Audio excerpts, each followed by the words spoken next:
Hello again, everybody. This is the podcast known as Relatively Sound, the podcast that swears to shake it up.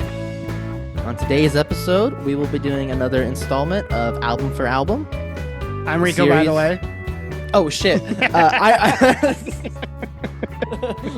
I am one of your co-hosts, Tony Borrego. There we go. And today we are tackling Panic at the Disco's 2005 release, A Fever You Can't Sweat Out, their debut record. I have given Rico the task to listen to it. At least 3 times? Is that the rule? Yes, 3 times. At least 3 times. And I also gave him a live performance of the album to view.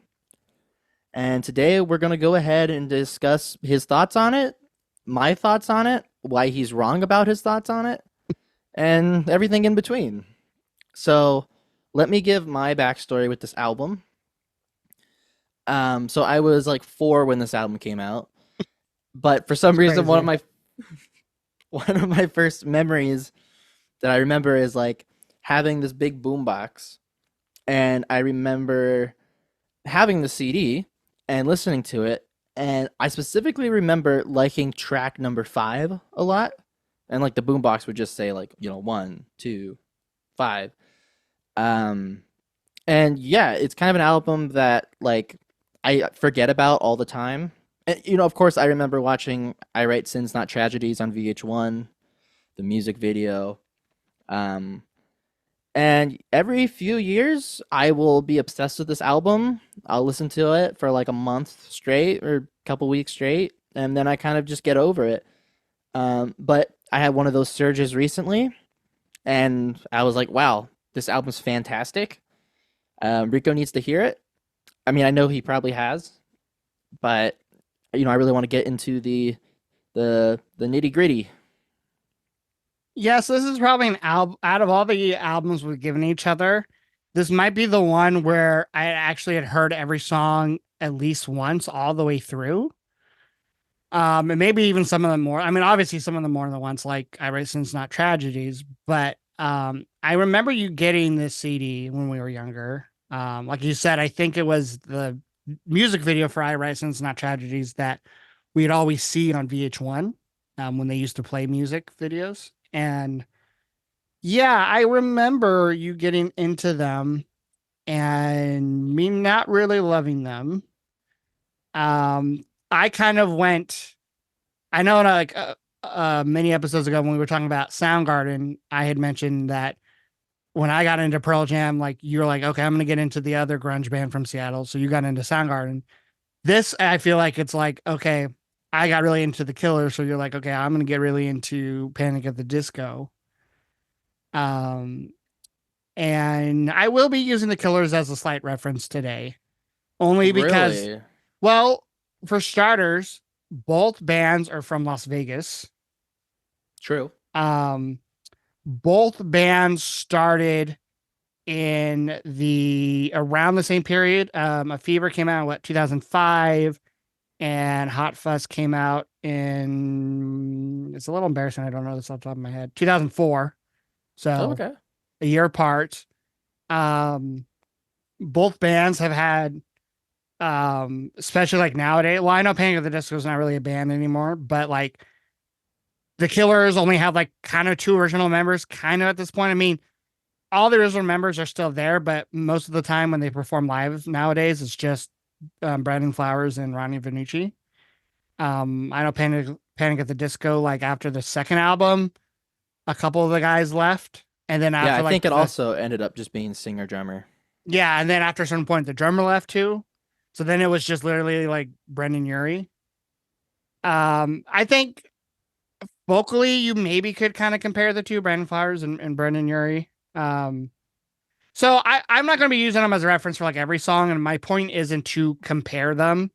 You don't always have to compare art, but I feel like it's kind of hard not to sometimes. But yeah, they were just a band I never got into. And I actually think it's good that he ended up retiring the name. Whether or not he does music in the future, who knows? But I mean, to keep the name Panic at the Disco when it's just you basically doing, almost solo music. I mean, I know he like probably had other people in the studio performing other instruments, and I know he's like very talented, and like he can play a lot of instruments and write music and whatnot. But um, I just think like it got to a point where some of their music was a little kind of memey. I mean, like, and by memey I mean like meme worthy.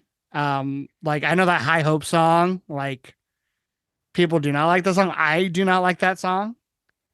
Um, and yeah, I just feel like a lot of fans, like only the hardcore fans were still like loving everything he was doing. I think if he had changed the title to just Brendan Urie, it would be a completely different story. But yeah, so with this album going into it, I recognize a lot of the songs when I started playing them. And real quick, before I forget, I just want to say that I'm only familiar with this album, and I've been kind of listening to Pretty Odd, their second record, which has a much different sound.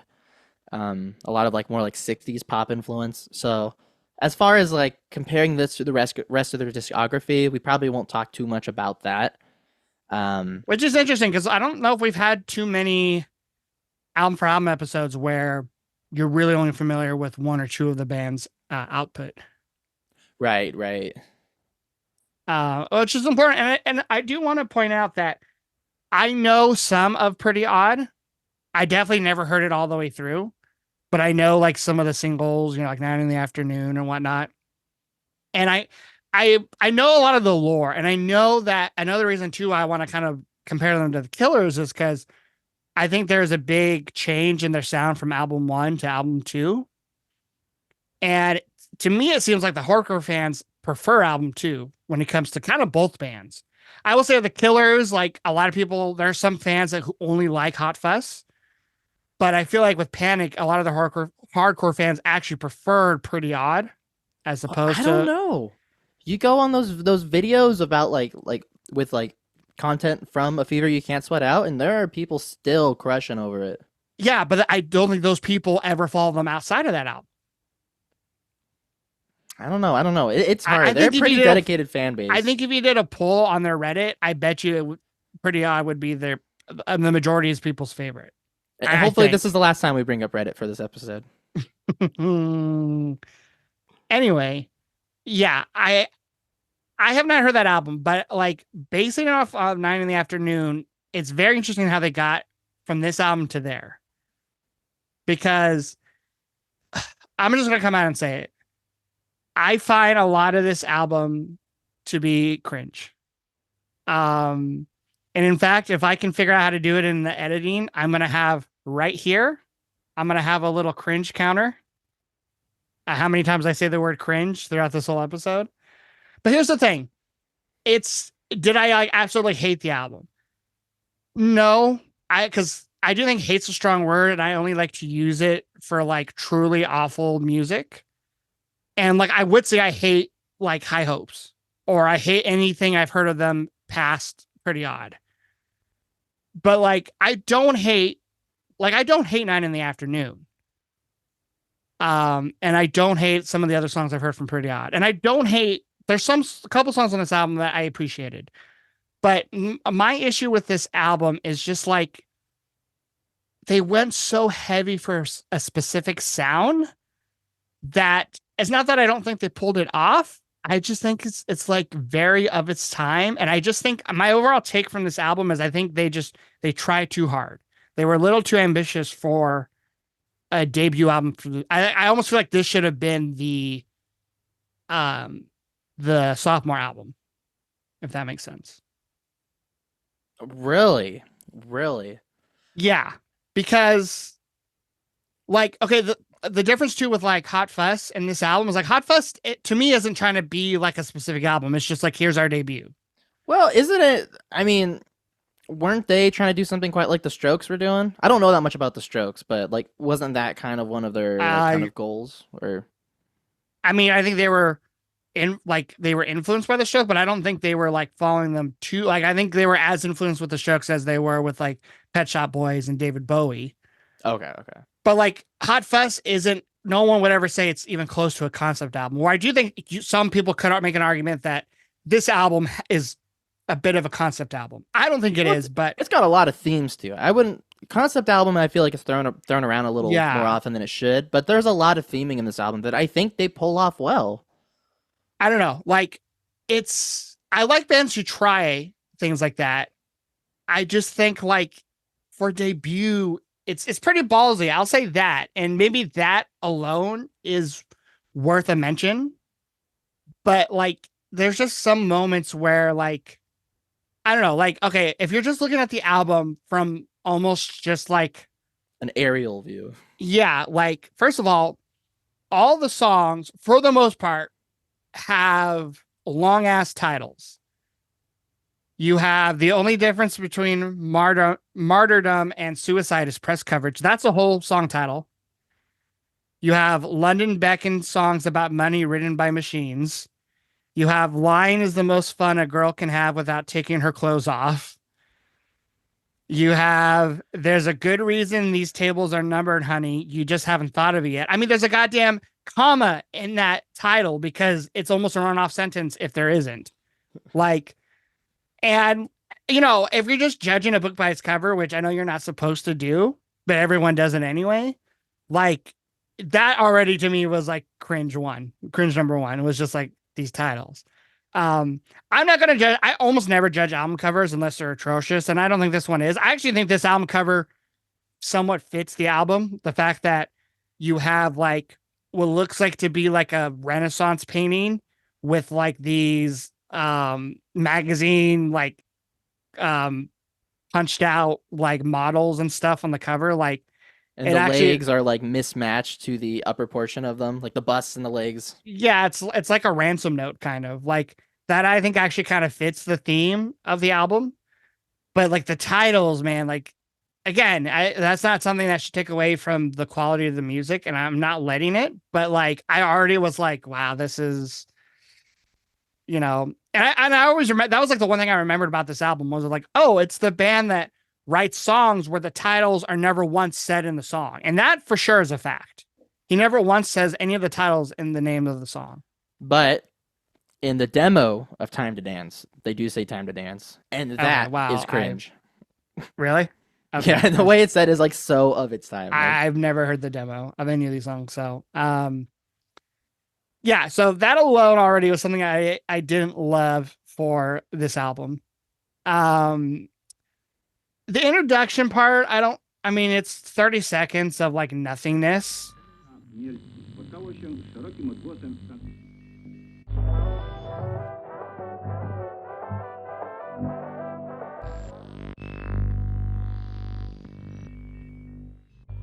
Which I don't think. What? That's not true. In the introduction, like, yeah, it is like ambient noise, like whatever, you know. But they do play part of the like the horn bit that you hear in there's a good reason these tables are numbered. Like near the end, do do do Okay. do do See, I do didn't catch that at all. Right. So Which is on me. Which is on me. theming. That is on me. But like I already like in my notes, I was kind of like, okay, like we're already kind of trying to do like a concept album thing. I'm like, okay. I was like, come on, like this isn't like Songs for the Deaf. Like, what are we doing? And then like I would say like the first half of the album, and even on the Wikipedia page, this seems like something they were trying to do. The first half is very much got that punk rock feel with the more real instrumentation. It's more Pop punk. Punk, yeah, pop punk, alternative rock, that type of feel. Electronic and stuff too in some of the songs. And then like the second half is a little bit more of that Baroque pop, the kind of like cabaret kind of sound. The Las Vegasness really comes out more in like I would say the later half of the album. You know, there's more like strings and piano, where the first half has more synths and like electronic drums sort of things going. Yeah, I feel like it's over the top on purpose. And I don't even necessarily have an issue with that necessarily. Then what's the issue? The issues are just the songs themselves. Like, okay, there's some songs that like okay, take the first real song on the album. The only I'm gonna be probably calling these songs just by like their shorthand title, but the only difference, that song to me, like this song has potential. Like it's got first of all, I'll say this. I don't love the production on most of this album. Some of it is just kind of loudness wars, and some of it is just grating to the ears.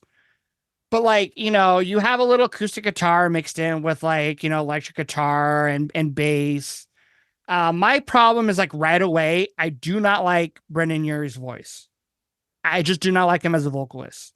And I will say he gets better, like knowing some of the songs off Pretty Odd, and then even knowing his like High Hopes songs where, yeah, the songs are terrible, but like the vocals are okay. Like I think like I just don't like him as a vocalist. He is someone that I just find whiny, which is funny because like Lindsay thinks like Brandon Flowers is whiny and she hates his voice. But I'm like, no, objectively, I think he's got a great voice, but like Brendan Urie's voice, I do not like. She doesn't like his voice either, but like I can see where some people are like, well, you love the Killers. Like, why wouldn't you like, you like Brandon's voice? Why wouldn't you like Brendan's voice? And I'm like, yeah. Well, I will say this. I think something that would make this album way better would be if Brendan didn't do all the vocals. The live performance that I had sent Rico was the live in Denver, and they do this whole album and a couple covers, and they have Ryan Ross doing the backup vocals. This album has a lot of songs where like Brendan will sing a line, and as he's finishing it, another Brendan appears to do the next line. There's tons of that, and especially because they're straight out of high school, his voice is just it's a little grating after a while. There's a lot of singing, a lot of words. So I think if there was a second vocalist on the studio, it would make it a little less ear fatiguing. But I'll say this too, and I'll probably get to the live show after we kind of go through some of these songs on the studio album. But I mean, one thing to point out is that, as you mentioned, their guitarist Ryan Ross, he actually wrote like all the lyrics to this album, to all the songs and like the music. Like he was their songwriter. So like, I don't know how much that changed after the second album, because of the second album, he's still with the band. It's after the second album where he leaves. And I actually kind of think he was probably the songwriter of the two of them, because like, I just don't see in a world where someone who writes a song like I Write Sins Not Tragedies could also go to write High Hopes. I'm sorry, I'm harshing on that song so much, but like that to me is like the Imagine Dragons like car commercial song of their discography. But so it is interesting that like I'm sure Ryan was the one who did like all the melodies and stuff. The problem is I don't think his voice is that much better. And I say that because on the live album and the live performance, the concert, he just seems like Brendan, at least he seems like he's ready to be a frontman, even though they're still very young and it's their first album. Where Ryan seems like he wrote the songs, but wanted someone else to sing them because maybe he just wasn't ready to be in the spotlight, I don't think he could have pulled off these songs. These songs are demanding. But yeah, so it's interesting he wrote someone, Yeah. My issue though was like, even with this first song on the album, the only difference. Sit tight, I'm gonna need you to keep time. Come on, just snap, snap, snap your fingers for me. Good, now we're making some progress. Come on, just tap, tap, tap your toes to the beat. And I just don't love some of the melodies. I find them to be annoying, and that goes beyond just Brendan's voice. Like, I just find some of the melodies just not to be pleasing to my ears. They're just super poppy. They do fall in that pop punk category of like Fall Out Boy and what are some of those other bands? Like those bands, like the Fall Out Boy bands. I was almost going to group Paramore, but Paramore is so much better than those bands. Well, and I will say the only difference is my least favorite song on the album. That's shocking because I actually would put it in my top 3. Holy shit! So you're trashing one of your favorite songs on the album? Well, because here's why. I do find the chorus, even though some of the melodies I don't love. The chorus is really catchy. The swear to shake it up part, like just like not even the vocal melody, but just like the chord progression, like it's fitting. The drums are actually, I would say, maybe the highlight on the album for me.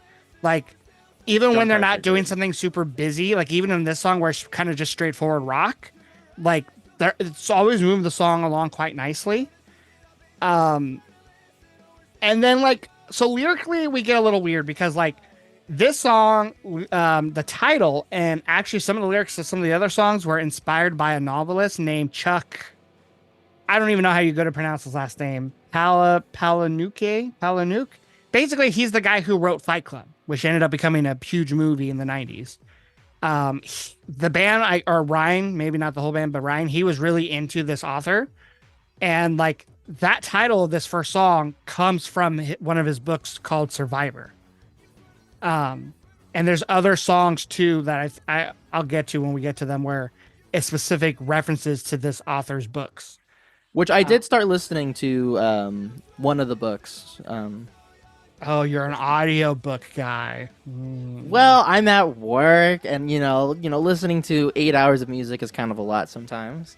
You kidding me? That's like the best part of my day would be if I could listen to 8 hours of music. Well, I mean, hey, I swear to shake it up. So, yeah, I will say I do think the song does have like a cool acoustic guitar part. Like, I think the chord voicings they use as well as the chord progression is solid. And you were kind of talking about like lyrics and stuff. Starting with some theming here. This song and the next song both seem to kind of talk about kind of the band, like, how would you phrase it? Like, to me, it kind of sounds like, how about the band starting off? Like, well, it isn't, but that's somewhat of my issue with this song. I agree with you more on the second song. But like this first one, I feel like the whole lyric in the chorus, the swear to shake it up if you swear to listen, that's something like you should be singing on your sophomore album. Like, why is this like, this is the first song with lyrics on your album, on your debut album, and you're already like telling your fans like, oh, we're gonna keep it interesting as long as you'll listen to us. I'm like, what do you mean? Like, this is your introduction. Like, I don't know. Like, I just find it kind of odd that like he's already like odd. God, there's gonna be a lot of probably jokes in this. Well, do you know how Pretty Odd starts? Yeah, that's one of the songs I know, and I actually kind of like that song.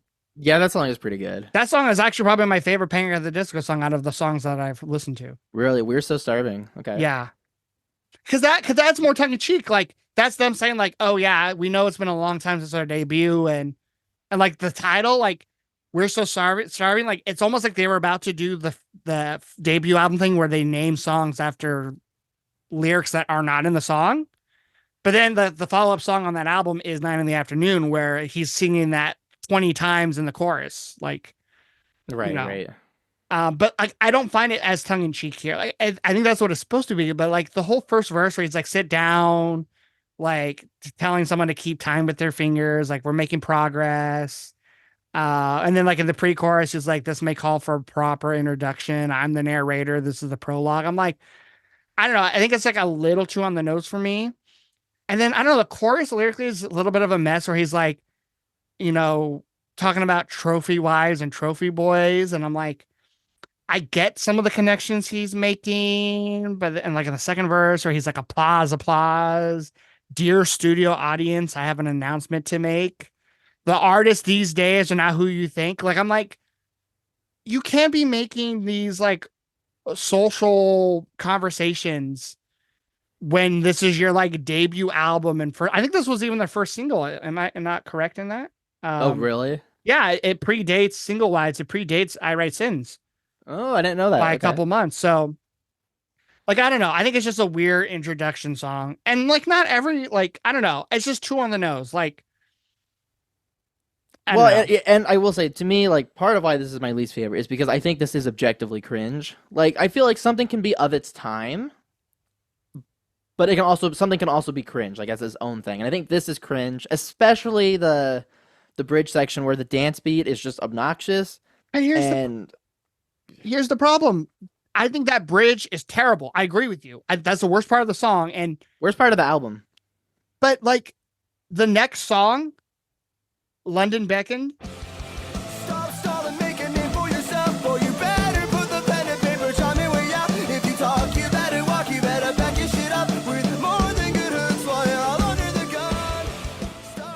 It starts off with, to me, just as much of an annoying instrumental bit as that bridge in the first song. Really? Yeah, I just do not like the synths and keys on the next song, on London Beckoned. I do not like it. It just starts off like super abrasive to me. Like not in a sense where it's like, because there's other songs on this album where like it's the music, like tempo and stuff is more abrasive, but like, I don't know. I just like, I found it just as annoying as the bridge in this first song. Well, I will say this though about it. I think it's okay here because yeah, it is kind of jarring at first, but this song, like the pre-chorus, like there's space to it. You know, there's like the big guitar hit, and then he does the panic meet the press thing. I So hate there's like that that part space. too, though. There's the ebb and flow. No, that part's great. No, because I just don't like the like. First of all, he's like referencing their band, and I don't like that. Like I find that cringe, another cringe. But like, I don't know. I just don't. I don't like the production on his voice when they do that. Like, I get why they're doing it, but it just sounds so forced to me. Yeah, I mean, I will say, yeah, the whole self-aware thing is not the highlight for me. But I think I don't know. I think the pacing of the song is done well. See, I think it's all over the place, and I will admit I am someone that sometimes if a song is all over like I don't think I could listen to pog music. I don't think I could listen to prog music. Prog music is not pog music to me because I just sometimes cannot get between like so many different moving parts. And like, I don't know, in the pre-chorus after that panic meet the breast part, like it's time for us to take a chance, and then like the melody keeps going up. I find that to be like great, like again, grating to my ears. That high note is a little painful. I like the melody though of it in the chord. See, I don't like it. Just I don't know. It just sounds so much of its time, and not like in a good way. Not like when like you listen to someone nowadays go from like a minor chord to a major chord or reverse, and it's like, oh, that sounds like something from like the 60s or 70s. Like I don't know. Like I find that type of melody. I don't know, like I felt like in this first half of the album, a lot of the the choruses, like the guitar progressions, just to sound so much of its time, like a Fall Out Boy song or a Yellow Card song. Like I don't know. Oh, just... okay. How different is it from like a Linkin Park song, right? Like those guitar parts, where it's like these chord progressions that are crunchy and like. I find new metal to be more interesting than whatever you want to call this. I will admit, new metal, I do find it to also be very cringe, which is why. Like, I do listen to some Linkin Park, but I will say when I go back and listen to Hybrid Theory, I do cringe at some of those moments. But there's still enough standout like I think Chester's voice is fantastic, where I do not think Brendan's voice is fantastic. And like the chorus on this song on London, like I fucking hate the lyric. Well, we're just a wet dream for the web zine. Like that is terrible. That is again cringe. I am not even gonna try to act like I have a defense for that. Like, it's first of all, like the term web zine is just also I feel like very of its time. I don't think I've ever heard that word used elsewhere. Yeah, like which is probably a good thing. But then here's what happens. You get an interlude or a bridge. I'm going to call it a bridge because it like repeats it. Well, I guess that's the opposite of a bridge, but so I guess it is like a repeating interlude where the rhythm changes and you get this like, maybe this is like what Wikipedia was calling when they said that this album had doo-wop in it. It's definitely not doo-wop, but it's the closest it gets, I think, to doo-wop, where it has this like ragtime kind of feel, like something like it sounds like the beginning of the Family Guy theme song. And like, he starts singing, just for the record, the weather today is slightly sarcastic with a good chance of blah, blah, blah. Like, I will say that part saves the song a little bit for me. Like, it makes it not be like my least favorite or second least favorite, because that part is kind of cool. I just think it doesn't fit well in the song, because this isn't one of those songs. There's other songs in this album where they're doing that whole bit for the whole song. And it's a little teaser for it. It is, but I don't know. I don't know. I'm so mixed on it. There's a lot of things I'm mixed on. Like, that's why I'm not saying like I hate everything on this album, but like I'm mixed. Like that part kind of would be interesting. But at the very end of the first verse, he sings something about what the critics would say. And I'm like, you can't be talking about critics and this is like your first album. Yeah, I'm with you on that. I did notice that, the idea of Panic meets the press. Like, I feel like if you're kind of like speculating what could happen, that's kind of one thing. But especially when you're already talking about the critics giving you a review, like that's a little much for me. And I do agree. I do think the song is kind of all over the place. I think they pull it off, but I definitely see. I have mixed feelings too. Sometimes I'm like, this is one of the better songs, and then sometimes I'm like, but is it though? Yeah, because okay, I just when you were talking, and I was listening, I promise. I was noticing the lyrics. There's a part when they do that bridge section again, the the weather part. There is a little bit of a doo-wop. They do the oh part, and I do think that is the most doo-wop this album gets. But it's Okay, like yeah, that's right. it's got the like instead of it being that ragtime feel the first time, it's way more electronic with like the electronic drums and the synths. Well, it And I kind of don't, goes off there though. but not in a good, not in a Yeah, good it's way. that's the part's kind of sick. You're like, let him cook, and I'm like, no, he burnt it already. He's done for. He's burning and he's He blackened is his lungs. he is cooked. Don't let him cook. He's already cooked. So, Right, let's get the spatula and let's scrape him off. um, but see, I have to consider myself at that point. I should have considered myself lucky because then we get nails for breakfast, Oh my and god. I'm like, this is my least favorite song so far. Watch your mouth, because your speech is slurred enough that you just might swallow your tongue. I'm sure you would want to give up the ghost with just a little more. Like, nails for breakfast is. I mean, what would you consider it? So okay, it's okay. Let me try to explain this song here. Let me make a case for it here. Nails for breakfast, Tacks for snacks. First off, that is a fantastic name. That is the best title on this whole album. Secondly, No, I disagree. I actually there is a song in the second half that I actually think has a really cool title, but I will get to that later. okay, we'll see, we'll see. So, nails for breakfast, Tacks for snacks. So it's got a very like a dance vibe. Like it's all like on the offbeat, very electronic, and there is auto tune on the verses and a lot of it. Some of the the standout things for me is it's got a pretty cool drum beat. It kind of reminds me of Making Plans for Nigel from Ecstasy. Not exactly, but it did make me think of that. I have no idea what that is. I'll show you it later. Primus does a cover that's not great, and I'm a Primus fan, just so I can say that. Premise sucks. Yes, exactly. So, Nails for Breakfast, Tacks for Snacks is a song that is written, I believe, about Ryan Ross's dad. This and the next song are about like his alcoholism and kind of the experiences dealing with that. And the actual verse starts off with, "Watch your mouth. Your speech is slurred so much that you just might swallow your tongue." Which I think, if you're gonna put autotune on an album and this song, I think that is the moment to do it. Like it kind of goes with the slurring your tongue. Like I don't know. It just kind of makes sense to me if you're gonna do that to do it there. It is a bit disorienting between that and the very rhythmic, jolting music. But yeah, the song is dynamic. There is some kind of cooler moments in there. But yeah, I mean, Rico, you can take it from here. I just set the scene.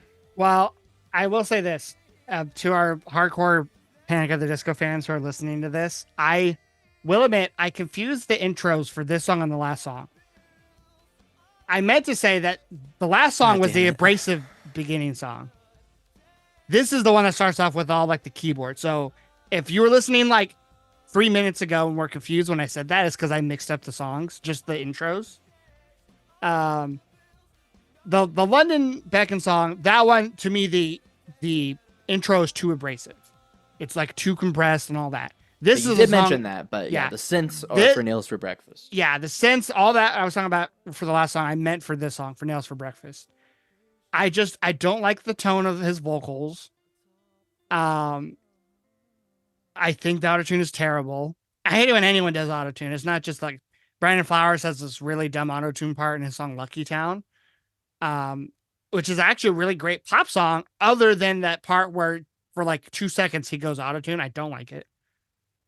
I get that it's done. I get that they're not using auto-tune like on a pop star who's trying to make their vocals hit the right notes.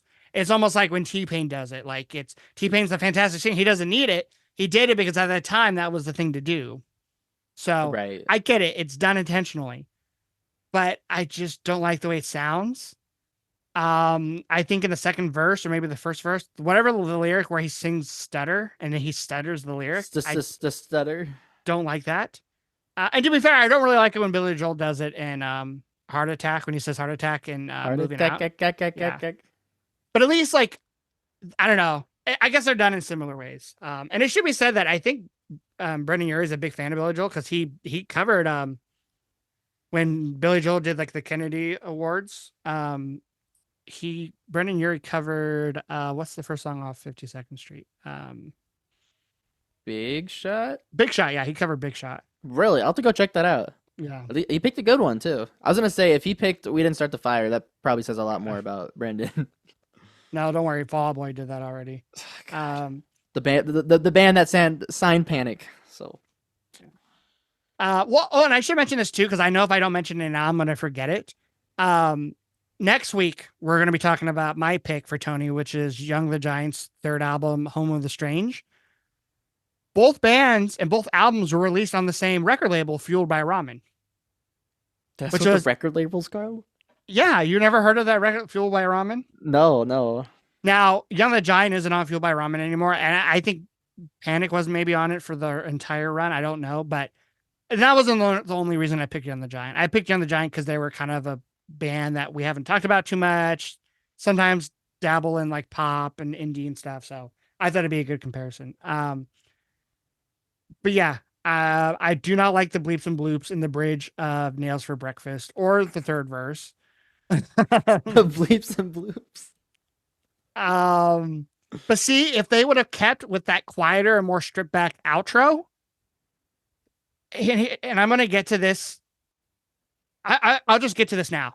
This album really does not have a moment where there's time to breathe. I needed slower moments. I usually don't say that about an album too much. Sometimes I think an album where it dips is when it goes for like the ballads or the slower songs. This album does not really have a slow song. Every song has energetic parts and flashy parts and over the top parts. Like there's not a slow acoustic moment like I'm sure there is maybe on Pretty Odd or future albums. There's not like a piano ballad. So that outro of Nails for Breakfast, I could have used way more of that. I could have used a whole song like that, but we don't ever get that. That is a great point. That is a solid critique of the album. Is it does not have enough breathing points. And I will say too, I think some of my favorite vocal moments on the album is when Brandon's not doing, that upper belting. Because I think this outro, which they do as kind of like a pre-chorus earlier in the song, so cool structural move. It is really pretty. I like the lyrics too of that part. The hospice is a relaxing weekend getaway where you're cut above all the rest. Sick and sad patients on first name basis with all the top physicians. I think I like that. Yeah, and since you mentioned song structures, I will give them this. Like, there's not, I would say, boring moments on the album. Like the album, every song has somewhat of a different structure. I would say a majority of the songs don't follow verse, chorus, bridge, chorus, outro. Like a lot of them have different interludes and a different outro than the beginning and stuff like that. And that I can appreciate.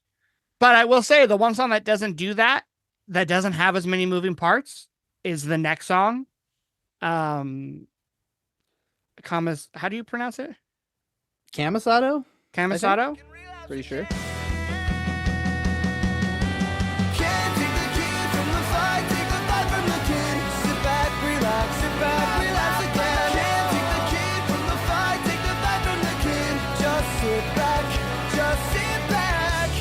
So this song kind of goes against what I just said, but this song is by far my favorite on the album.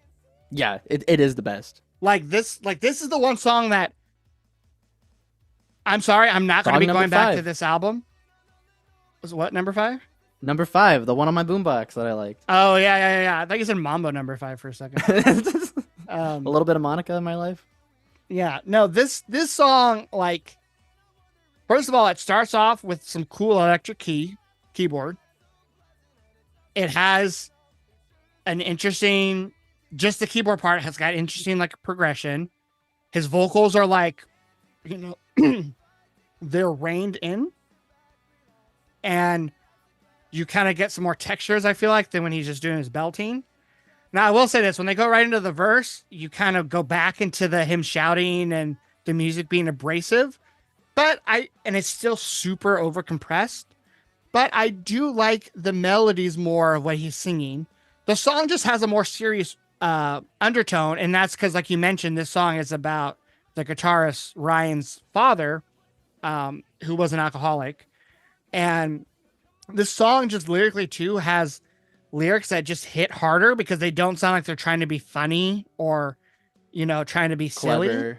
Yeah, like he's singing about IVs and hospital beds. He's, the line, "This was no accident, this was a therapeutic chain of events," is like basically him saying like, maybe his dad was like, overdosing to get in the hospital, to, maybe to make himself stop, like it seems like these, trips to the hospital were a regular thing for him.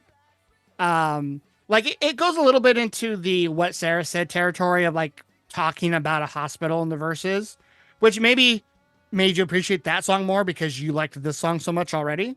Right. I did notice the parallels when we did that, the March Sadness. Yeah. And like in the pre-chorus, he lyrically, it's more simple. He's just singing "sit back and relax" until he gets to the end where he says "sit back and relapse," which I find that to be clever. I don't find it to be cringe. Really, the only part of the song I find to be cringe is the production that comes into play in the second verse, where there's definitely more of the bleeps and bloops in the background. Like the whole bubbling. Yeah, pouring over. I don't need that. Okay, no, hear me out though. Hear me out. I actually think that is one of the best uses of I almost said artificial instruments, but like electronic usage, because it kind of reminds me of what you did for your song "Better" that we worked on. That second verse of yours where you have that like delay guitar come in and it just really kicks off to that last chorus or the second chorus. Like it kind of reminds me of that effect here. Like there's a space and then the bubbling pours over and chorus. But imagine if I did that with a really like farty sounding tremolo pedal. Like to me, it's not necessarily what it's trying to accomplish that I don't like. It's the tone and actual sound of it that I don't like, if that makes sense. It's a little throaty. It's just a little bit of his time. But, I think it's okay for some things to be of its time. I don't think that's the deal breaker. Like, when I listen to Beach Boys stuff, like, sure, some of it does age incredibly well. But some of it is definitely of its time. But I can appreciate it for that. And some of it is, okay, maybe it's not quite as cringy as some of this album. But, Yeah, I don't know. It's not enough for me to, like, think the song is terrible. Like, I just think it's not needed. But this is still my favorite song of the bunch, for sure. I think the bridge is nice that it kind of slows down. Again, it's another moment on the album where I'm like, I wanted this where like the drums kind of come out and it almost goes into like a halftime feel, I think maybe. Right. Well, it's cool too because they do that section, like the lyrics for it at like a full pace, the high pitched vocals, and then they just do the same section, but yeah, with more of a halftime feel. It's sung softer, which is really pretty. Yeah, like that part, I that's the production that I like, and they didn't do that enough on this album. Agreed. And then like, I hate. Sorry, go back to something I don't like. The first post chorus where he sings the really high falsetto part. I don't like that part whatsoever. Did you like it on the live version? If you happen to remember. Where it was astronomically high note. It was even worse. It was quite impressive, though. At the very least, you have to say that. And I like there's lines in the song I like. I like I like in the chorus or in the post chorus. It's in both. I like the line that you can't take the kid out of the fight. take the fight from. Like the fact that the parallels between this and like his situation with his father, like I appreciated the lyrics in that regards. So like this is a song where like not everything was hitting 100 for me, but like this is the closest that it got to on this album, where and it ends just as good as it begins, with just him and the electric keyboard, Right. So yeah, For this song me, by yeah, far this was the is my best. favorite as well. Yeah. I will So say that this next song, it didn't leave too much of an impression on me.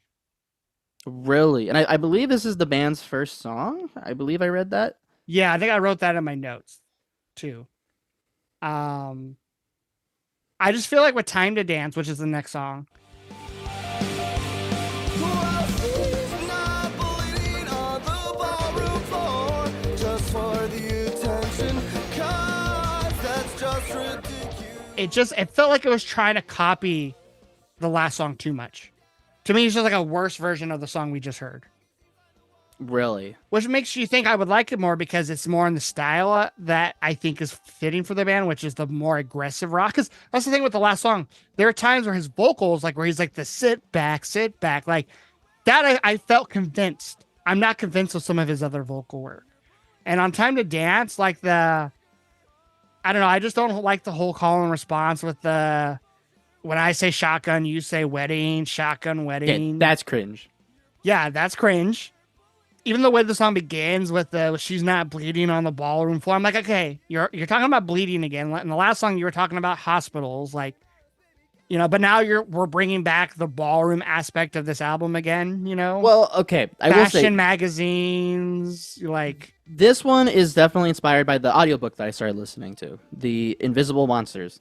It's just called Invisible that book Monsters. by that Chuck guy, right? The one who Yeah, wrote Fight Mr. Club. Chuck. So a lot of this I literally could get from like the first chapter of the book. I do believe they read the whole book, but yes, just listening to the first 2 minutes of it being read, you pretty much get everything here, and that definitely makes it less cringe for me. Like I know like it's like the book starts off with someone being shot and they're literally bleeding on the ballroom floor. And it has to do with like the characters are like models. So the whole fashion magazines. And the best part for me is the give me envy, give me malice, give me your attention. Because in the book, the main character is a model, and she has her face that got damaged in a car wreck. Like the glass got shattered by a bullet hole, and so she can't even talk properly, and so she's disfigured and everything. And so the character expresses their like thoughts partly, by thinking about when they were modeling, and the photographer would be like, give me envy, flash, give me malice, flash. So like that's how like she's like thinking about her feelings and stuff. And so hearing that in the song now is pretty funny to me. But see, the problem with that is that everything you just said is way more interesting than the song gives it credit for. The song like dumbs it down in a way, I feel like. And I get it. You can't, if you were to retell the story in the exact wording, it would just be, what's the word? It would be plagiarism, right? But or a retelling, I guess. Yeah, but and I really like usually when bands like will songwriters will mention specific books or characters, but sometimes it could come off as, I don't know, cringe. Like for example, on Pearl Jam's, well, technically their most recent album, but in a couple weeks that won't be true. But on Gigaton, there's a song where Eddie Vedder sings "Thank You, Bob Honey," and I'm like, what is this? Who's this person? And I looked it up. It's like a character from a book that Sean Penn wrote, because Sean Penn's is friends with Eddie Vedder, and he wrote a couple fictional books that people hated. Like just said the writing was terrible, the stories were terrible. But I don't know, Eddie Vedder's is like such close friends with him that like he was like, not only am I not going to say they're terrible, but I'm going to name drop it in my song. I'm like, why are you doing this? Christ. Is this just to like pat him on the back? That is painful. It does sound like this author that we're talking about, this Chuck guy, is a much better author than Sean Penn. But So Aubergine Dreams is like the eyeshadow. Um, Boys Will Be Boys, hiding in estrogen, like someone's taking estrogen pills in there. So yeah, I mean, I haven't finished the whole book, but maybe halfway in it. And even then, I guess I don't really even know exactly what they're going for lyrically with the song, other than kind of just using some of the imagery, which isn't necessarily a bad thing. But yeah, I will say this too, and I mentioned this earlier, like the drumming on this song, I do really like the drumming that leads to the chorus. And I will keep saying that I think the drumming is the best part about this album. It's not so well done that I'm like, oh, this is one of those albums that if you're a drummer, you should listen to. Like, I don't want to go that far, but like, Bryce liked it. okay, well, Drummer right there. yeah, the guitars for me just a lot of the time don't do much. The bass work only is, I feel like, noticeable in a couple songs. And I was reading up on this album that like the bassist like left after the album was made, and he claims he wrote a lot of the songs and then the band didn't give him credit for it. So it's kind of a gray spot, I think, for the band when it comes to their first bassist. I think Brandon also said that he ended up playing some of the bass lines on where the original bass was like, no, I had to teach him the bass. Like, yeah. So I don't know. Like, who to believe, who knows, but not to maybe jump back to the overall album view again, but I do think this album would have benefited from more emphasis on the organic instruments, if they weren't so buried in the mix. Because like I said, like the first couple songs, they have cool guitar progressions, but they're not super audible or they're kind of drowned out. But yeah, I like Time to Dance a lot. I think it's pretty well-rounded from this album. Like it has all the things that I like in it. But I do see how maybe it gets lost with the other songs. yeah. And then this next song, which was a single, Lying. Well, wait, real quick. Yeah. I do love the falsetto in that second verse of Time to Dance. Yeah, I don't. I specifically wrote on my notes, I do not think Brendan can pull off a good falsetto. I love his falsetto. Are you serious? I don't, and he does it a little bit in this next song. And Lying is the most fun. First of all, I don't like that title. It still me that makes you sweat. Am I who you think about in bed? When the lights are dim and your hands are shaking as you're sliding off your dress. Think of what you did and how I hope to God he was worth it. When the lights are dim and your Again, it's just super long and like convoluted. But this is like a weird song because this is like the song where I feel like tries to play both sides of the album. Lyrically, I feel like the song is more like the second half of the album, but musically it's definitely more the first half. Where I feel like musically it's a little bit more of a straightforward rock song. I do think this, like, I don't know, the verses of the song, I feel like it's almost like he knew he was going to have a ton of fans that were going to be like thirsting over him. Yeah, that's a good way to put it.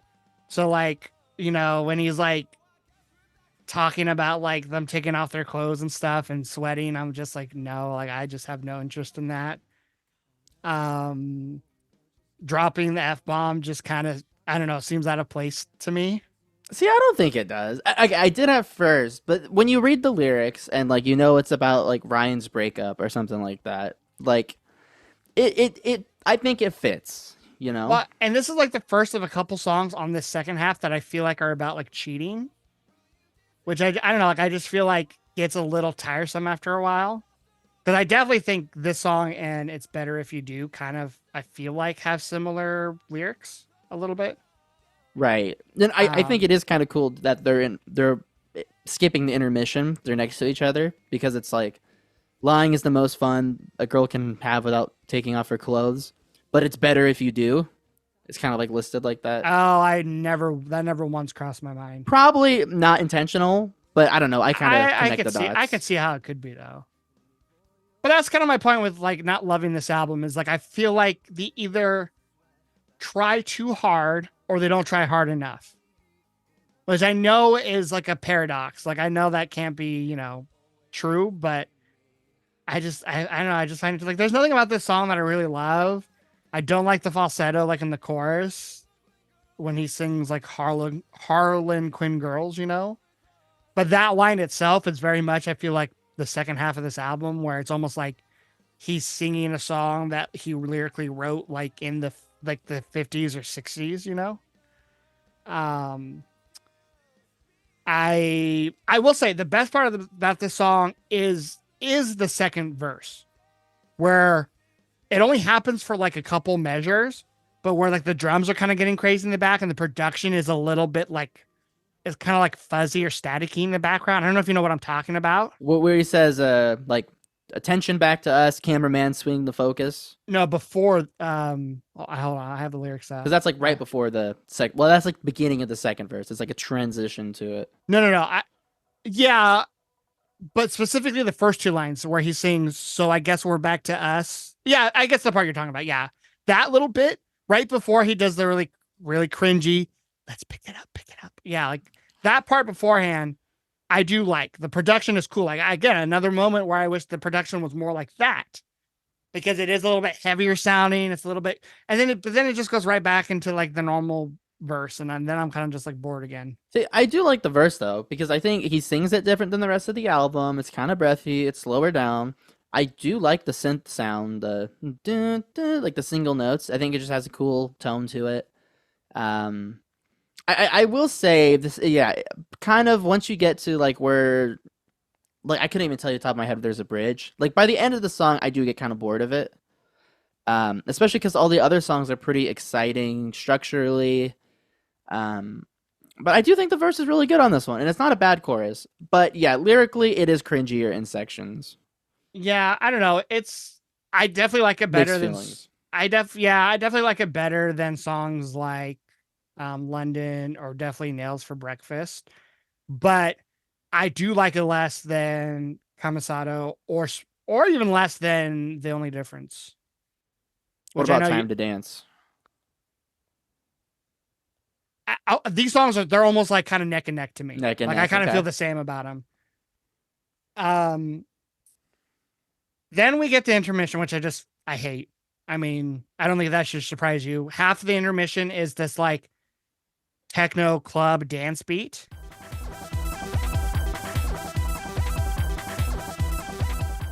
Which is obnoxious. And then the second half is like, now we're going into the second half of the album where we're going to do like Baroque pop cabaret music, like musical type music. I'm like, oh, okay, great.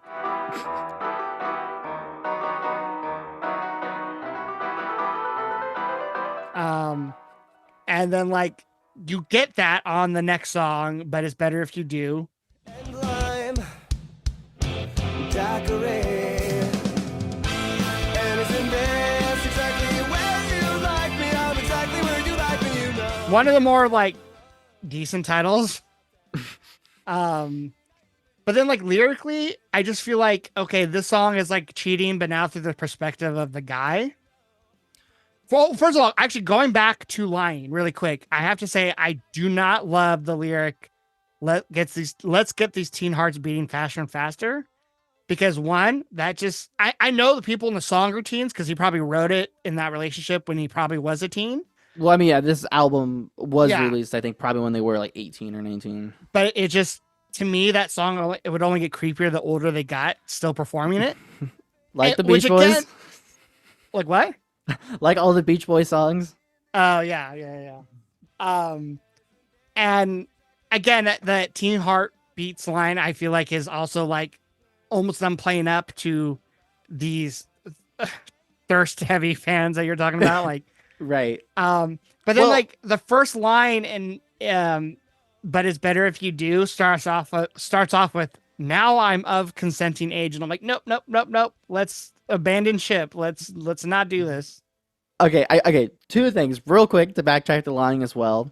I do like the part, where, well, not really the setup for the line. Oh, now I do recall we were just getting to the part, not that part, but where the shock sets in and the stomach acid finds a new way to make you get sick. Like, it's kind of weird. It feels like maybe it could have been written slightly better, but I do like that. I can appreciate that line. I mean, I don't think something like that is supposed to be pretty.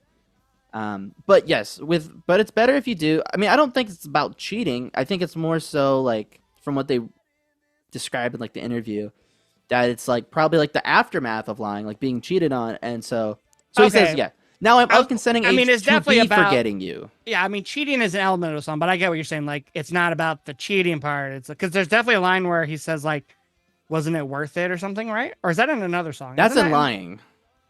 Oh, I thought you were talking about lying still. No, you're no. So lying is about like being cheated Yeah, on. yeah. But But it's don't better you, if you do. Is more like him being like, okay, well, I'm gonna go out to the strip club because I'm over you and stuff like that. But then he's like, well, I wouldn't be caught dead in this place. What am I doing here? I wouldn't want people to know I'm here. Why am I here? But then he's in the chorus. He says, "Isn't this exactly where you like me?" So like, isn't he like Yeah, saying, like, is this where you wanted me to go? Do you want me to be out here like I don't know. I guess I just don't. I don't know.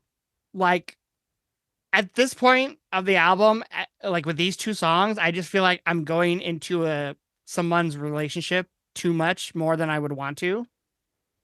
Like I Okay, don't know, but I just don't love the whole like backdrop of the song, him being like in a strip club. Well, but see, like they're making it classier because it's he's in a cabaret and it's a burlesque queen. It's not a strip club with a stripper, because they're in like the 1960s. Like right, they're setting a scene. At least it's a little more. There's a little more imagery here. But I don't know. It's just so over the top. And I get it. That's the It Las is. Vegas. That's It the Las is. Vegas and them coming out. And like, yeah, the Killers have some kind of dorky Las Vegas songs. Brandon Flowers has a song called "Welcome to the Fabulous Las Vegas." Like, yeah, it's dorky, but I know this song where in the chorus she's singing about lap dances. I'm just like, I don't need this. Like, I know, but I will say I like the melodies more in the song. The chorus is very catchy. Like, Exactly where you like me. I'm exactly where you like that me, part. Yeah, that little ending melody I do like. It is catchy, and he's singing it. He's not belting it and screaming it like some of the other songs. Right. And the drumming during the bridge is very cool Yes. because they're starting to do elements for the next song, "I Write Sins," which is obviously like their biggest song. I chime in with a haven't you people ever heard of closing a goddamn door? No, it's much better to face these kinds of things with a sense of poison rationality. Probably still today, probably their biggest song. I mean, I think technically High Hopes like did way better on the charts somehow, but like yeah, I mean, but here's the problem: like I like the musical bits in the bridge more so than I like it in "I Write Sins." And I'm not going to talk too much about "I Write Sins" because like I just don't have a lot to say. Like needed. I never really loved "I Write Sins." Like if "I Write Sins" is their Mr. Brightside, like I'd take Mr. Brightside any day of the week. And I don't even think Mr. Brightside, I don't even think that's in the top 5 best songs on Hot Fuss. But like "I Write Sins" is just, I don't know, it's a little too dramatic for me. Yeah, I mean, I totally get why I really loved it as a kid, and I get why people do like it. I think maybe it's just simply I've heard it too many times, but I will say listening to it after, but it's better if you do, like through the album, I think it is a lot better than just on its own. I do like the elements more when it's used in, but it's better if you do. But I don't think it's a bad song. I think it's solid, but I think the story doesn't really interest me as much. Like at least I feel like with Lying and But It's Better If You Do, it's like connected and it feels maybe a little more personal, where "I Write Sins" is kind of more like Time to Dance, but with a less compelling story. I feel like for "I Write Sins," maybe it's just because I watched the music video so much that I just associate the song with the music video so much, and I just find them both to be so over the top. Yeah, like him with like the eyeliner and the big hat and the red, like that's a look. Yeah. So here's what I'm going to do. These next 2 songs, I Constantly Thank God, and There's a Good Reason. Again, just songs that I don't have a lot to say. I Constantly Thank God. The most interesting part about this song is that the title was inspired by a guitar brand called Esteban. And like, apparently like they had seen some like really phony infomercial for it. So that's where the name Esteban comes from.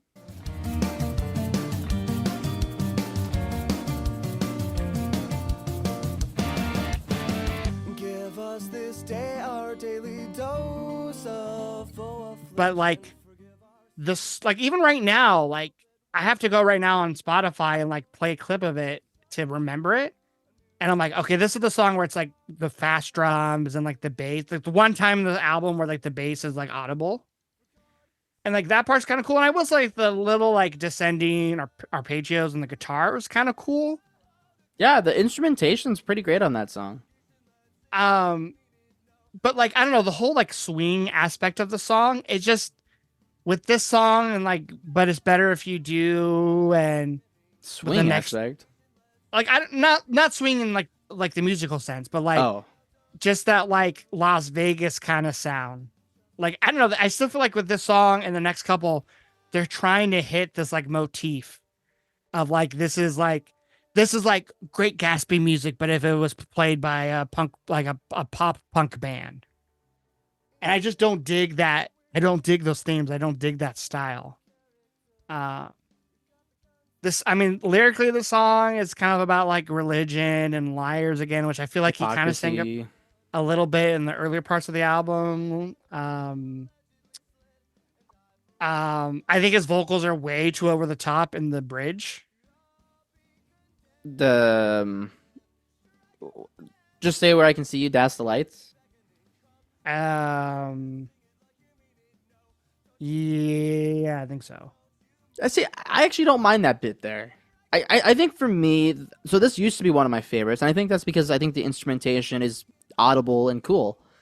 But I don't even think the lyrics are bad, but these ones seem really convoluted. Like I know he's like using probably like some like religious kind of like imagery and like metaphors and stuff to get his point across, but it's really thick, you know? Like there's cool lines. I am a new wave gospel sharp. We've got the gunslinger extraordinaire, a walking contradiction. Like they're cool, but like as a whole entire like lyrical piece, it's a bit much for me. I'll say I like the instrumentation actually a good bit for the verses, but I do not like it whatsoever in the chorus. That's where it feels really gimmicky to me. And that's where the genre blending does not work for me. I'll respect that. Yeah, I guess there is cool things about the chorus to me musically, but as a whole, sure. I mean, and this has like this song has probably the only guitar solo in it. True. Near the end, out of the chorus, and it's a pretty bitchin' one.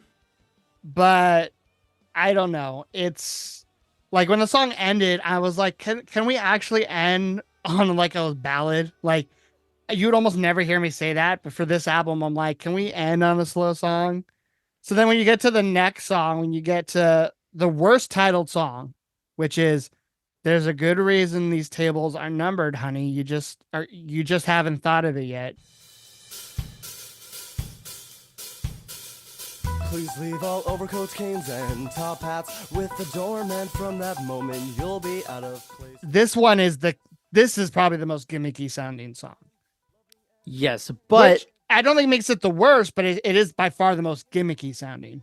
But at least it's like such a gimmick that like it's not even that it aged bad that it sounds gimmicky. Like at least you know they're trying to be gimmicky. Whereas some of the other parts of the album, you're not sure if they're intentionally being gimmicky or cringy. Like this would be a good song when you like lose $2,000 at like a slot machine, but I don't know. Other than that, this song is like, I just feel like it's trying to be super flashy. The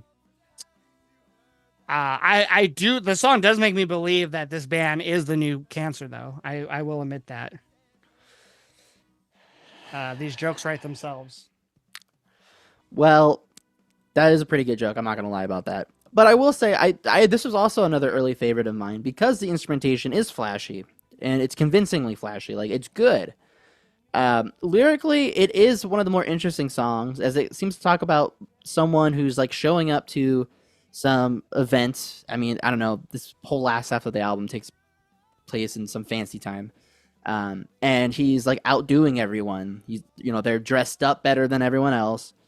They're spiking their drinks and lacing their cigarettes. Like, I'm not quite sure, what the goal was of that narrative, but at least there is some storytelling happening, and I can appreciate that.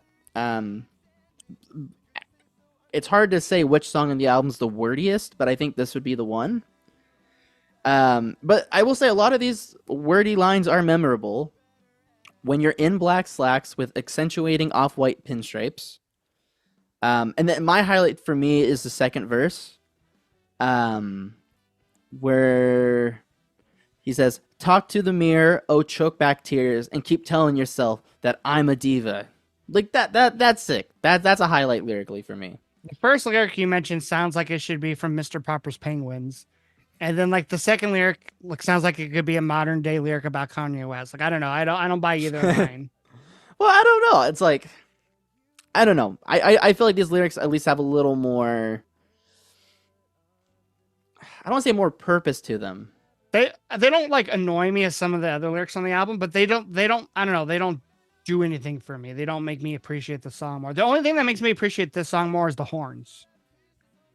Yeah, the horns were great. So great that you didn't even recognize them in introduction.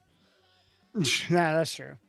But yeah, I mean, I will say, yeah, this one, like, other than like the comedic response I have to the I'm a diva part, this one isn't really emotionally hitting, but I think it's flashy hitting in a good way. But yeah, it's hard to kind of rank a gimmicky song on an album.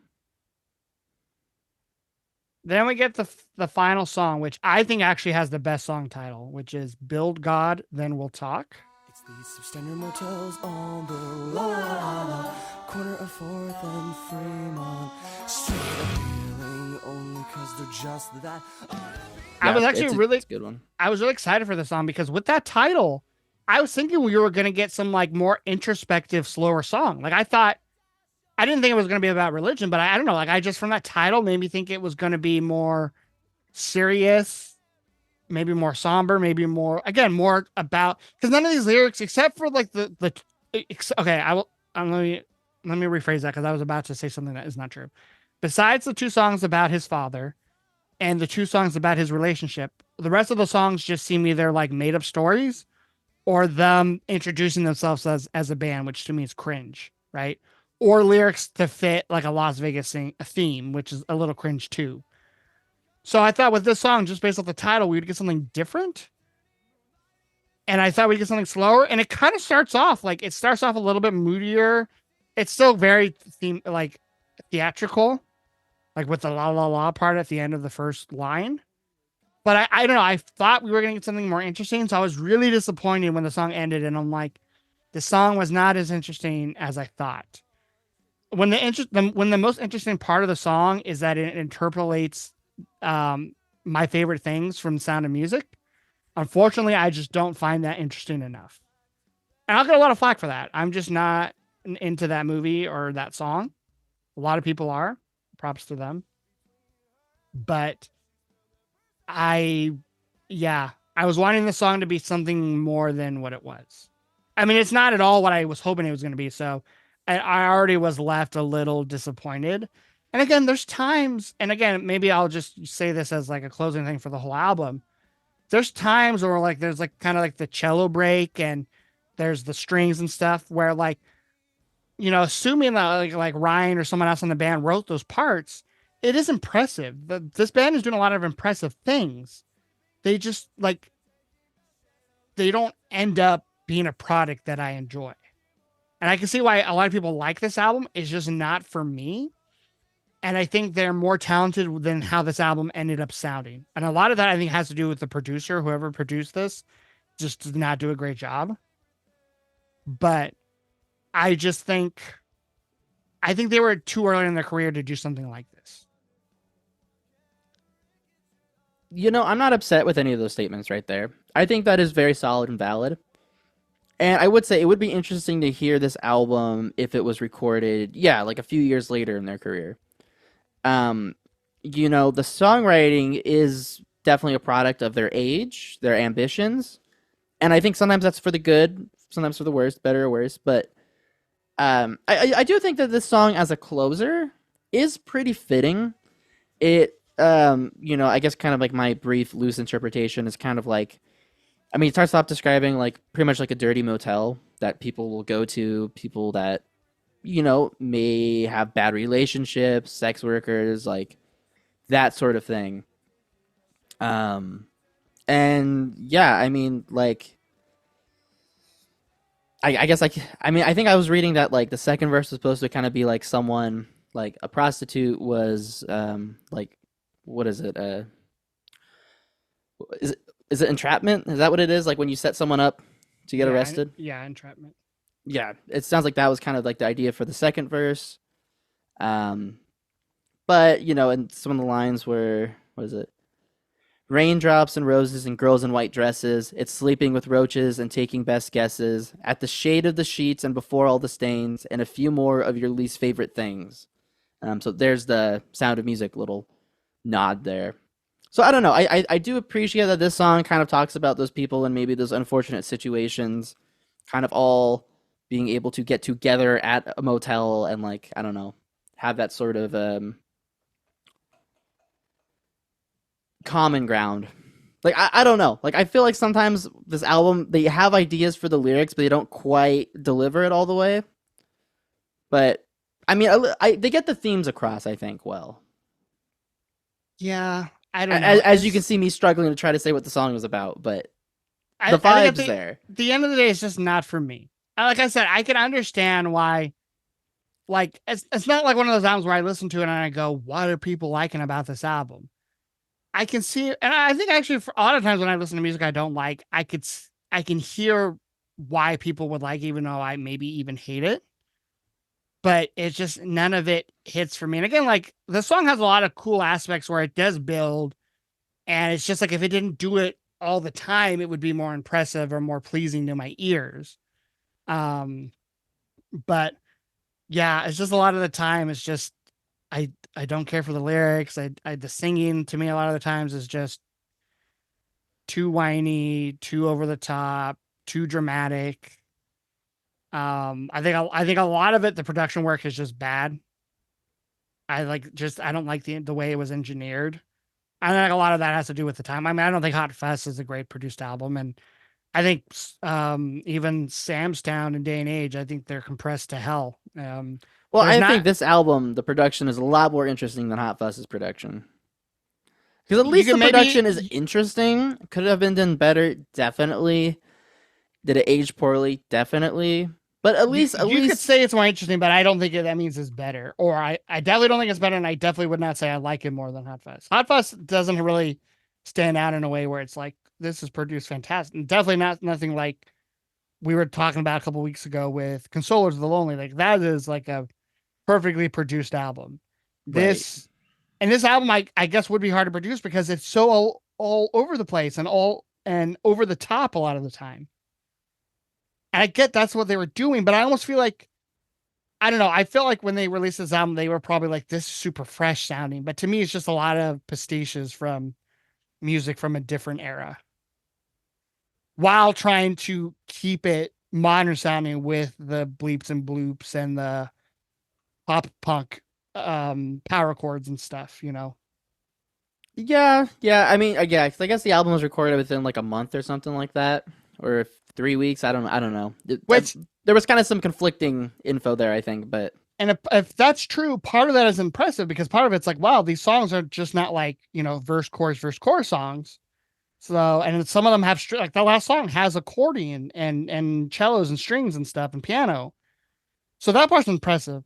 But then when you listen to like some of the lyrics and when you listen to some of the melodies and the hooks, it's also like, oh, you guys could have spent more than a month on it. Like if you would have spent that extra 2 weeks, it might have sounded better. I can at least appreciate them taking some risks though with things, whether or not they knew there were risks at the time. I mean, whatever, but I do appreciate like that there is a few misses in this album, or in your opinion, a lot of misses. Yeah, I mean, to me, the only like non-miss was track number 5. Yeah, let's call it track number 5 for now on. Yeah, so that's how you introduced it earlier. Yeah, track number 5 is an absolute banger. Like that song is great. And I definitely like a lot of the songs on this record. Would I listen to all of them outside the album? No. And honestly, I would probably listen just to that live version of the album more because I like the 2 different vocals. And here's what I'll say, because I was going to bring this up before we end the episode. And that's what made me appreciate this album a lot more was the live performance. See, unfortunately, I couldn't get there. I listened to it twice, and I'll say this: there were some moments. I just feel like a lot of it, even with the double vocals, I just felt like, and I think you can say this a lot of bands' first albums. Like when you go back and listen to live performances from the Killers' Hot Fuss era, a lot of it doesn't sound good. Brandon Flowers does not sound confident as a singer, and I get that from a lot of their playing. And they just don't sound confident. And I feel like a lot of it's because a lot of these songs probably are hard to pull off in a live setting. Right. So it would have been interesting if this band, if the original members would have stayed together maybe 2 more albums after, even Pretty Odd, how they would rework some of these songs live. Because I feel like if they did more of a natural take for some of these songs, even songs I didn't like Nails for Breakfast, like I think they could have pulled off a more authentic sounding organic instrumentation when it comes to the live music than what you hear on the album. The show part, first of all, I don't, maybe you're going to hate me for this. I didn't watch it. I only listened to it. Oh, no, that's fine. So I didn't watch any of it because I would put it on when I was like taking a walk or whatever. So I only I will say this then. I'll fill you in. Something that I think is cool. I mean, like, okay. But it's better if you do during that whole like drum break, right? Where the drums go off and it's like rock music. That is where they have one of the dancers, because I should have started with that. They have like kind of like a carnival theme kind of going with like dancers and performers and whatnot. Carnival's a good word to describe this album, by the way. Sorry. Yeah, no, definitely. And so that's where they have one of the ladies do like like a lap dance for But It's Better If You Do, which talks about a lap dance. But I think it's cool because that moment does kind of sound like an opportunity to do that, you know, in a song that talks about lap dances. So I can at least appreciate them going the whole extra mile. Anyways, though, the visuals don't really matter. Please continue. I will say their intermission during the show was actually worse than the intermission part on the album. I hated the part where they're introducing the band members. Cringe. I don't even know what I don't think over I'm 9,000. Well, I mean, if we're being realistic, I maybe have only seen cringe like maybe 15 times in this episode, but that part alone in the live album, in the intermission, that part gets like over 9,000 cringe moments. Right, like people talking about Skylar White singing the Happy Birthday, Mr. President as being cringy. This takes the cake. Worse. Yeah. This part I do skip every single time. Yeah, no, that was terrible. Yeah, I skipped it the second time. I didn't even bother. Talk about self-care. Yeah, so is this probably my least favorite album you've given me so far? Yes. Definitely I wouldn't even cross my mind to get this on vinyl. Sorry. That's all right. And that probably 1, 2, because I doubt you could press this on vinyl to make it sound good. Like, unfortunately, I don't think there's never been once a good pressing to me of Sam's Town, unfortunately, on vinyl. Just the way that it was mixed and engineered. But, and I think it's even been remastered, and I think it still sounds not great, even though I think the songs are 10 out of 10s every song. But I will say, I mean, it was a different pace, and I will appreciate that.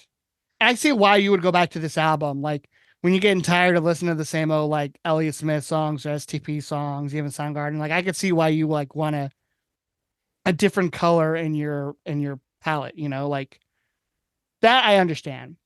This is just not a color I would ever choose. It does go back kind of like I was saying, like, this album I get really into every few years. And because I think in a bubble, like, you go back into that time, you don't think about how it's aged and everything. I think it is, an impressive album, but also a unique one. There is a lot of content squeezed within the 35 minutes it runs. It does feel longer than it is. I think that's because there's so much going on. I think that is why. Which I think is to its detriment a lot of the times. Even though that's, I think, why you like it, which I understand. It's why I dislike it. I don't know. The songs are interesting. They all have different structures. I don't know. I think there's a lot of good, but yeah, it's not a perfect album. Like, if I were to rate it, not thinking about the cringe factor and how it's aged and stuff, I would honestly probably give it an 8 out of 10. There's a lot of different themes on the album. There is kind of the two sides to it. Um, but I mean, like, if I were to rank it, to like rate it, I don't really like rating things. It's kind of hard, but like, I don't know. I'd probably give it like a 7. See, I was thinking more like 4.2. Dude, I was gonna say you're gonna give it a 4. Yeah, it's 4 territory. I fucking knew it. I should have said it at the beginning. So, but I mean, I think it made for an interesting conversation. Like, I do think this is one of the few episodes where we disagreed. I mean, I know you agreed a lot with what I was saying, but I think a lot of times I think you were being nice. I think a lot of the times you probably thought I was being too convoluted with some of the things I was saying. But Well, I definitely see where you're coming from. Like, Yeah. I'm not gonna act like I'm not ignoring some of these things just because I end up enjoying it. yeah, I mean, you But shouldn't be surprised. I felt this way about some of it. Yes, yes. I mean, I was I anticipating a tiny music response? No. Was I hoping just a little bit? Just a little bit? Yeah. But Yeah, see, like I appreciate the softies album way more than this one. right. I feel like the Softies one was just more of a sleeper for you, which is fine. Yeah. So, and I'm very curious now to see what you'll think of next week's episode, In America. where we're going to be talking about Young the Giants, Home of the Strange, another Fueled by Ramen band. At least at that time they were. Way later period, and that came out like I think in like 2016, 17. So definitely like later, but there's some pop on that album. So stay tuned for that episode next week. But until then, let us know what you think of this album, whether you agree more with Tony's views on the album or whether you agree more with mine. Is it a 4? Is it an 8? Yeah, what side of the scale are you on? And yeah, but until next week's episode, we hope you take care and you'll be hearing from us soon. Bye bye.